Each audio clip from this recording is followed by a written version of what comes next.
In this video, I'll be sharing how we choose our fragrance oils for candles, how much fragrance oil we generally use. Hi, I'm Alan, and in May 2025, I started a candle business with my daughter Imogen. So we started from scratch, and we've very much been learning as we go through lots of trial and error. And I thought, because we're documenting our journey here on YouTube, I wanted to share and record this video, which is going to be all about fragrance oil, which is a pretty big part of scented candles.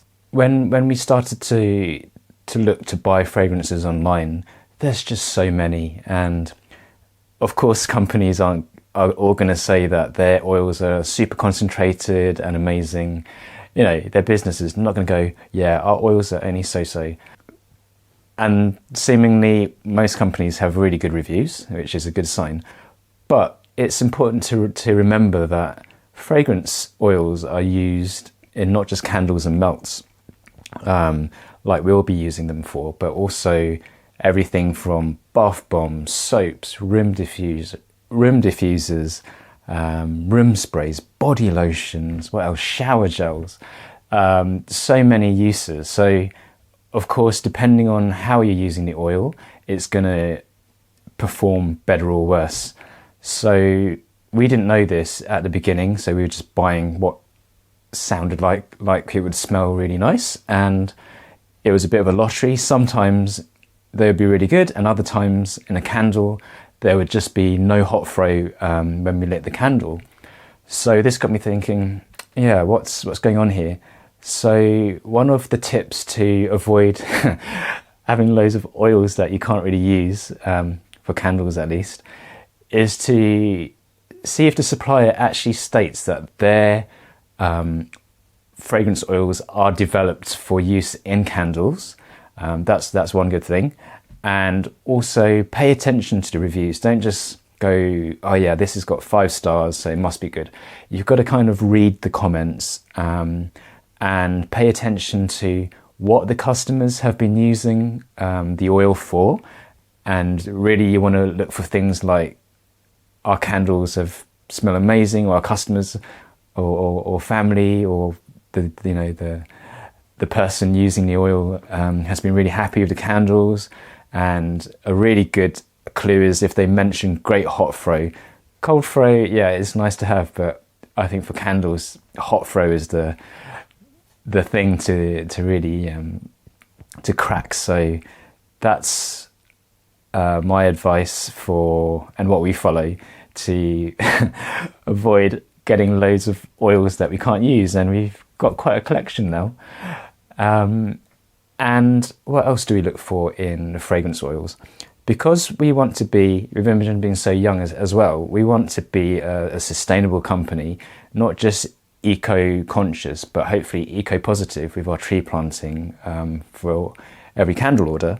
So it's really important that we use wholesome, clean ingredients. And this also, of course, includes the fragrance oils, which is, you know, a component of each candle. Another thing we look for is for the fragrance oil ingredients to be free from parabens and phthalates.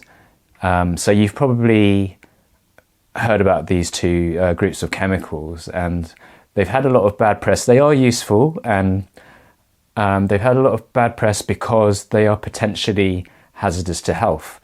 I won't go into that now, but I'll explain to you the reasons why we don't want to use, or our preference as much as possible, is to not have those ingredients in our candles, and the fragrance oils.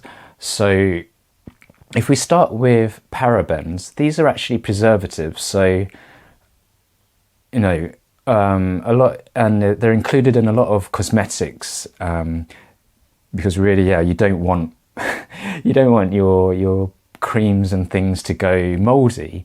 So they find their way into fragrance oils to increase the shelf life, because the fragrance oils are liquids, and little microbes, bugs and fungi, they'll grow in anything given a chance. So obviously manufacturers of the fragrance oils want to keep their products long-lasting and free of those things.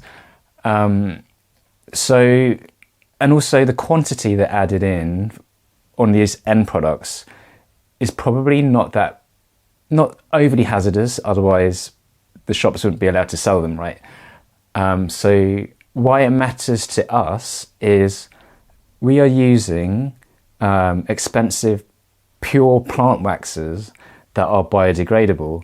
So the last thing we want to do is to be adding a preservative into our wax that prevents it from being biodegradable, because it's going to stop the bacteria and fungi breaking down. I don't know, if someone's burnt their candle and they're scooping out the last bits from the bottom of the tin and just chucking it out, whether it's in their rubbish or in their garden or compost, these parabens are going to prevent or delay that biodegradation. So that's one reason why we want to avoid having that as part of our candles. Now, if we look at phthalates, these are actually originally designed as a plasticizer to improve plastic, I think, durability. You think, okay, so why are they then added into fragrance oils? So they're added into fragrance oils, well, I think the main reason is because they help scent linger. So any product that has fragrance, of course, the makers, the manufacturers, going to want that fragrance to linger and last, right? After all, we as candle makers are chasing that hot fray. We want the scent to spread. So I think that's why phthalates are added into fragrance oils. Now, yeah, so I mentioned earlier that they get bad press because of potential negative impact to health. And what we have to be mindful of is when they're in the end product, they're probably in such tiny quantities that it's not going to be overly hazardous. All right, there's loads of studies as to what ill effects they can potentially have, but I think, again, if they were that bad, they probably would be banned by now, right? Actually, some countries do ban them, especially for use with creams and lotions for children, for very young children. So there's something there.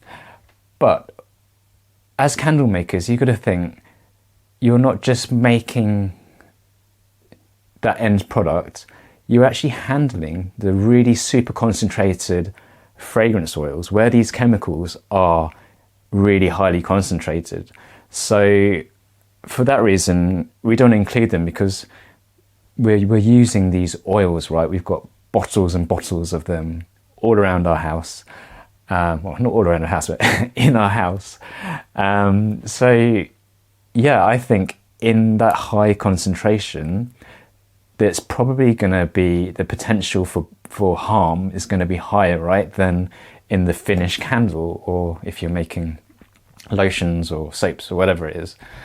And we don't want to have that exposure over time, could be bad. So that's why we want to leave that out of our formulas. So that's something to consider when you're using having these concentrated fragrances in your home or your studio or workshop, that this is an unnecessary hazard that is easy enough to eliminate, and so we are. All right, so next is how much fragrance oil should you use? And I think everywhere you read, okay, some from 6 to 10%, make sure it's not too much, then your wax can handle it, blah blah blah. I'm sure you've come across that kind of range very often. So our kind of candles, whether they're these tins or small glass jars, are relatively small compared to, of course, the bigger candles, 2 and 3 bit quantities you can get. So we need the hot throw to be really good. And one of the reasons why we started making our own candles is the shop candles just didn't have any great hot throw. And some of those are bigger than these, and they just had nothing when we lit them. Anyway, so cut a long story short, we tested with the lower percentages, but we've gone for 10%. 10% seems to be a real sweet spot for, we're using RCX wax, rapeseed and coconut wax, and that seems to be a good combo for us anyway. And we have sold some of these candles, and my colleague bought a couple, and she gave some feedback when I was back in the office last week. She said the candle is so, the hot throw is really good, so much so that she was lighting one, and then when her husband came back home, he commented to say, wow, what's this smell? It's obviously been able to spread throughout the house a bit. So I was like, that's brilliant, because that's exactly what we want. We want really highly performing candles. So I'm kind of not wanting to put too little. It's kind of a balance, isn't it? Because the oil component has a cost, and you want to minimize that cost. But at the same time, we want a decent hot throw. I know everyone's sense of smell is different, but we quite like strong flavors and smells. Good ones, obviously. So that's why we want our candles to deliver that stronger smell, then less of the kind of subtle, we're not into making that kind of candle. We want bang, yes, this is a really nice fragrance and it's filling the room. So to give an idea, in our living room, if we get a good fragrance oil at 10%, it will fill the living room and quite often go up the stairs as well. I guess that's how the air moves, it circulates in our house, but that's what we want, because I think as a candle maker, and it's obvious if you think about it, but a small candle isn't going to necessarily be great to fill a big room, and often we'll market these as, they're better for like small rooms, bathrooms, and I'm like, yeah, but most people aren't going to, if you've got say 10, 15, maybe £20 to spend on a candle, you're going to spend that, and your candle, you want that to fill your room. You're not going to be like, that's really for my bathroom. And I don't know, who's going to spend 4 hours in a bathroom? Not me. But anyway, that's why we want the hot throws to be really good from this small candle, because then in a bigger space, it will balance out and not be too overpowering. Because that's one of the questions I had from a colleague. I'm like, did you find the smell to be too strong? And she's like, no, it's perfect. So I was like, bingo, that's exactly what we want. So that's why we choose 10%.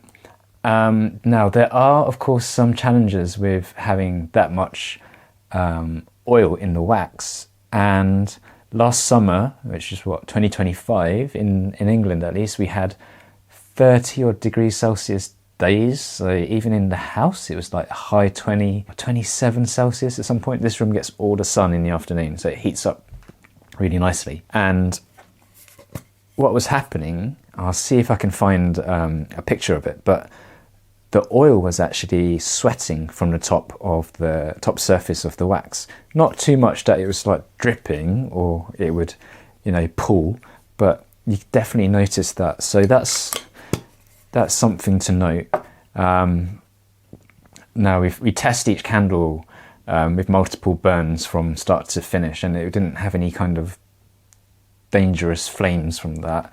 But that's one issue you can get when you start getting really high amounts of high concentrations of oil in your wax. Another thing is it can actually be too strong, even for us where we want the strong smell. A scent like lavender's the one.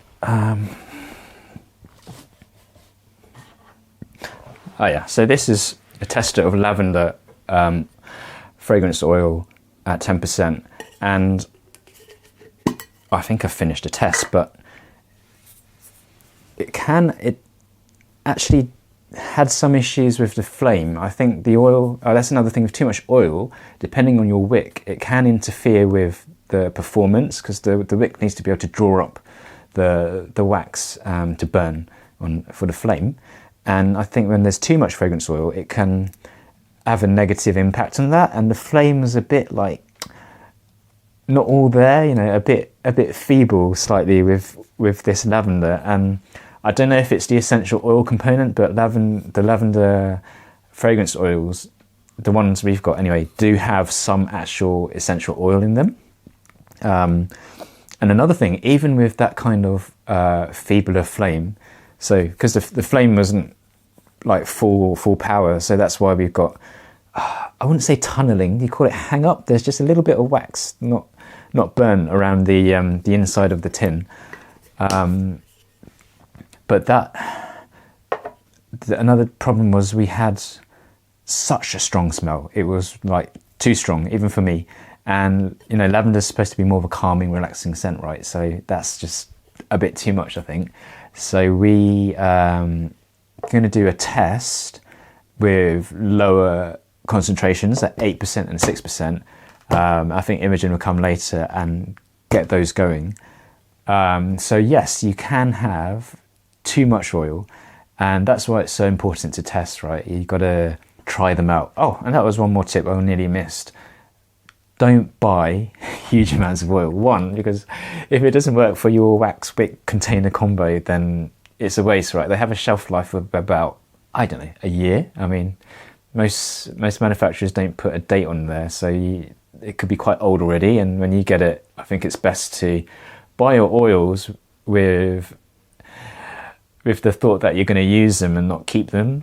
It's just a shame, because when there's deals and stuff, you want to, you know, take advantage of that. But yeah, don't keep them unless you're going to keep them in the fridge. What are the tips? Oh yeah, store them out of bright sunlight and keep them cool, and that should give you a longer lasting fragrance oil. And also get it into the candle, because as nice as it smells in the bottle, not so much it's not going to work as a candle, but you just might not like the smell, because, you know, when you read and sniff out of the bottle, or even the cold fray, it might be nice, but the hot fray might not be to your liking. So that's just something to bear in mind.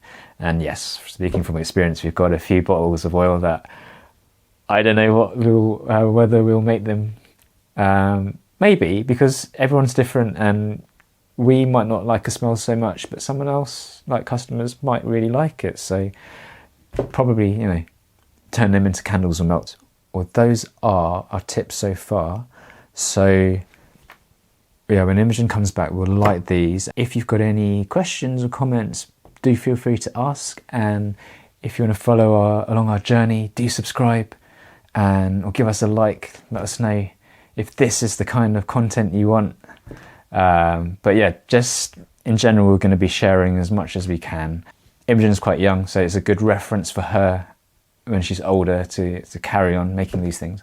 And I thought, well, we're going through all the motions, spending all the time and money, might as well share that with you guys, and that hope that it helps you with your journey, whether you're doing this as a hobby or you're wanting to have some kind of home fragrance business as well.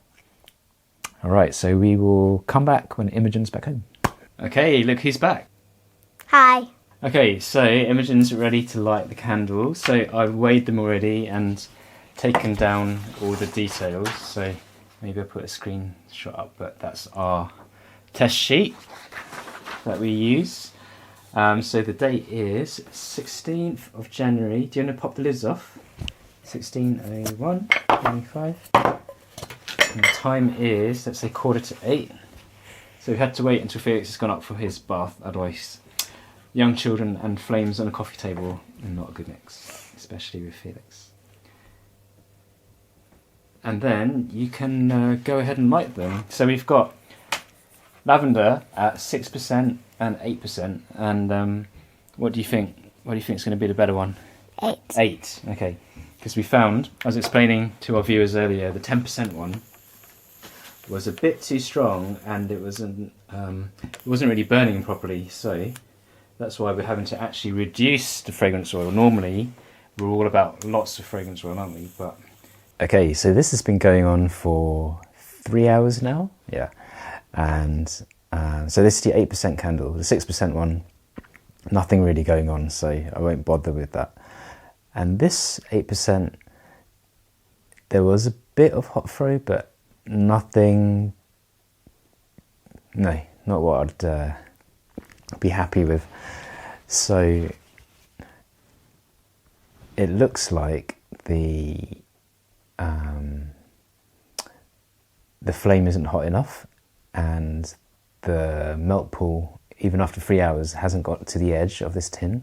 So I'm going to use this thermometer to check the temperature at the edge of the melt pool, or at the edge of the tin.